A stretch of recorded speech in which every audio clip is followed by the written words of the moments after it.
நெல்லித்தோப்பு தொகுதியில் மனதின் குரல் நிகழ்ச்சியில் பாஜக தலைவர் செல்வ கணபதி எம்பி முன்னிலையில் சட்டமன்ற உறுப்பினர்கள் ஜான்குமார், ரிச்சர்ட் ஜான்குமார் தலைமையில் சமூக சேவகர் ஜோஸ் சார்லஸ் மார்டின் ஆசிருடன் சிறப்பாக நெல்லித்தோப்பு பாஜக தொகுதி தலைவர் விஜயராஜ் ஏற்பாட்டில் நெல்லித்தோப்பு சட்டமன்ற அலுவலகத்தில் நடைபெற்றது.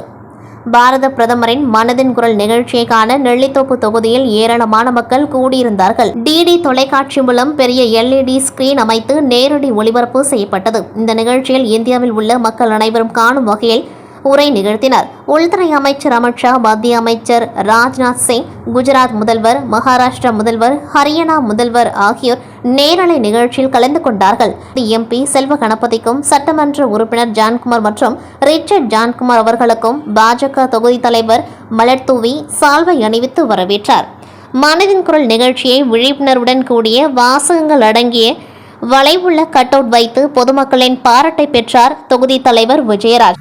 நெல்லித்தோப்பு தொகுதியில் பாஜக கட்சியை வளர்ச்சியடைய செய்ய சட்டமன்ற உறுப்பினர்களோடு சிறப்பாக செயல்படும் தொகுதி தலைவர் விஜயராஜ்க்கு எம்பி செல்வ கணபதியும் சட்டமன்ற உறுப்பினர் ஜான்குமார் மற்றும் ரிச்சர்ட் ஜான்குமார் ஆகியோர் சால்வை அணிவித்து வாழ்த்து தெரிவித்தார்கள். இந்நிகழ்ச்சியில் மனதின் குரல் நிர்வாக பொறுப்பாளர் வெற்றி செல்வம், பாஜக மாவட்ட தலைவர் கிருஷ்ணராஜ், மாவட்ட நிர்வாகிகள், தொகுதி நிர்வாகிகள் உட்பட 300க்கும் மேற்பட்டோர் கலந்து கொண்டார்கள்.